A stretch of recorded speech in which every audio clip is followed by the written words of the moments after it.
Howdy, everybody. Welcome to Flaps video number 3.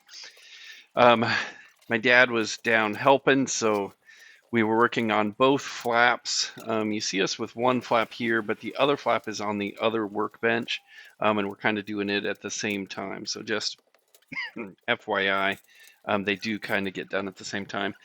And what we're doing here is test fitting things and making sure everything lines up, and then drilling out a couple of holes on some tabs in the nose skins. That's kind of why we're putting it all together. And you'll see us line things up, make sure it's level and whatnot, and then drill some holes. And you'll see us drill some holes in the nose. The nose skins have the hole, but the tabs underneath on the ribs don't, and so you'll see us do that as well. And we did learn a little bit on the first one that we did with rolling that skin over. I'm not sure if I talked about it in the last video or not, but start at the front, at the very tip of the nose, and kind of work your way back as you're doing it. Because if you start by clecoing in where the spar is, and then try to cleco in the nose ribs, unless you have them lined up perfectly, they will not work. You'll need to undo some stuff and move them over a little bit, and then so just don't even mess with that problem. Just start at the very tip of the nose skin and work your way back towards the spar. So while you're watching me do that, I do have 2 jokes that I think are rather hilarious. So the first one, here we go. So my wife always complains that I have no sense of direction. So I packed up my stuff and right. Instead of left, right. That's a dumb joke. But good. Here's my next joke for you. So here we go. I'm sorry and I apologize usually mean the same thing, but not at a funeral. That was dumb too. Oh, okay, getting back to the video here. So I have that foam board stuff. Basically, I use it so I can set parts on top of other parts so they don't gouge into each other. It works really, really well, and it's pretty cheap from Home Depot. But you can also cut it up and make little support things, or just things you can kind of, so you don't have to break out wood and cut it, and all of that stuff. It's really easy to cut the foam with a knife blade, and then you're good to go. But basically what it has you do on the flap is that they want you to make it like perfectly level, and then drill perpendicular on the trailing edge. And you've done that before with other trailing edges, so that is not anything special. So just FYI, you'll see that on both of these. We line it up, we make it level, and then we drill perpendicular. And it's drill perpendicular in as much as my eye and body, from kind of just knowing what's up and down. Like, I'm not doing any measuring there for drilling those holes. I'm just kind of eyeballing it. So perfectly level and perfectly perpendicular, yeah, it's not that, but it's doggone close. And then what you'll do with those, the trailing edges, is you'll see the trailing edge piece itself, you have to countersink. And so here, this is a mistake. Don't do this, by the way. So we were working on the flaps, and we wanted to just kind of put it on there and test fit it. But you don't want to put those bushings. You don't want to put those bushings. But you don't want to put those in, because you cannot fit your bottom wing skins on once you have those in. You will have to take them back out, which is a pain in the butt. And in a video, I will show you the little tool that I made to actually take them back out, because I needed to take them back out because I had to get the bottom wing skins on.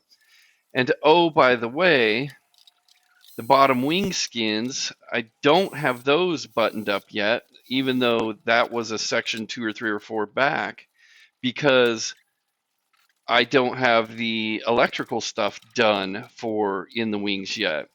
But I am getting close.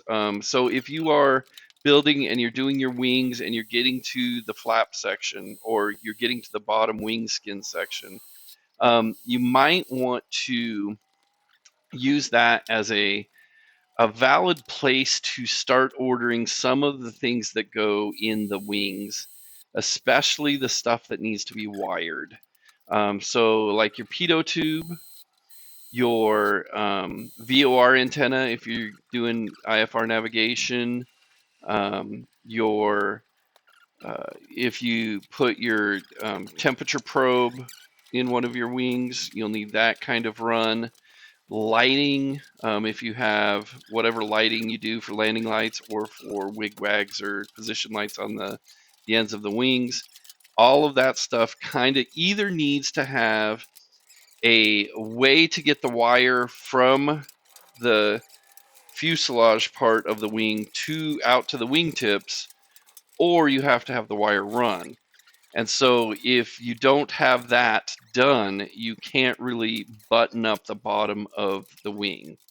And a bunch of builders have kind of shown that same process where they don't finish riveting the bottom skin for a long time. So if you plan it right, you could plan to have those things that are going to be in the wings done by the time you get to the bottom wing skin section, or you could just leave the bottom wing skin kind of clecoed in place until you've ordered that stuff and have it in place. But here's my warning. If you do that, if you put those little, I forget what they are again, I'll put it up on the screen. If you put those in, you will either not be able to get your wing skin on or not be able to get your wing skin off. So you cannot put those things in the little brackets that hold the flaps, just FYI. And I appreciate I got comments on one of my videos that talked about that. It's like, hey, in the this wing section, when you're doing the flaps, don't put those things in. I was like, great. I appreciate that greatly, but I already made that mistake. So don't you guys go make that mistake. If you're watching these videos to kind of help you do any of the pieces or to get some tips and tricks, that's one tips and trick thing that I would highly recommend doing. Here is my dad. He's doing the countersinking on that trailing edge that I kind of mentioned before. And there's a little tool you can get from Aircraft Tool Supply. I think it's Aircraft Tool Supply. You can get that tool, and what it will do is it will hold it perfectly perpendicular in your drill press. For your drill to go through, so it's perfectly perpendicular, so it holds it at the right angle. And it is a fantastic little device. I highly recommend it. It's pretty inexpensive, compared to all things. And you could basically just run the entire length of the trailing edge piece through that and just go one right after the other one, and you're good to go. It's pretty awesome. So it makes that job a lot quicker. And then I'll finish up here with a little bit of doing the dimpling on the skins for the flaps. And kind of the same process you have with all of the parts. You kind of put them together, you make sure they fit, get things kind of lined up, drill some things, put some things together, make some sub-assemblies. Then you dimple everything, then you prime everything, then you start putting it all together for the final time and actually riveting it. So that's kind of how all of that works.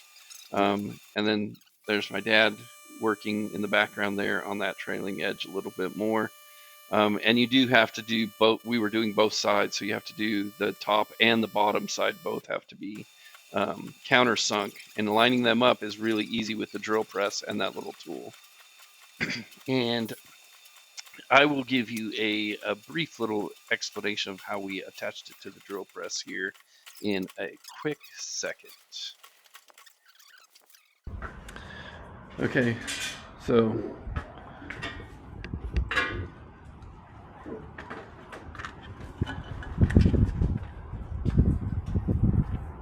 Fits in there like that. sweet. Where'd you shave them off? These. I can bust this down. We don't need that anymore, do we? No. Here, let me show you. See how I just... Oh, you shaved the edges off. Yeah, so I could get it so it'll in. fit in there. Yeah. Very cool. And that is one thing that I have learned in building this plane, that building, not only you're building the airplane, but you're building the tools to build the airplane. So if something like you need it to do something other than what it was specifically designed for, you just modify it. You're like, okay, well, now I have modified things that I can use if I ever need them again for purposes that are similar to that. So don't feel like you can't just go modify tools, because you will need to do it a lot. And as always, that's it for this video. Please like and subscribe. Get your friends to like and subscribe, and have fun. Enjoy life, and we'll talk to you later. Bye.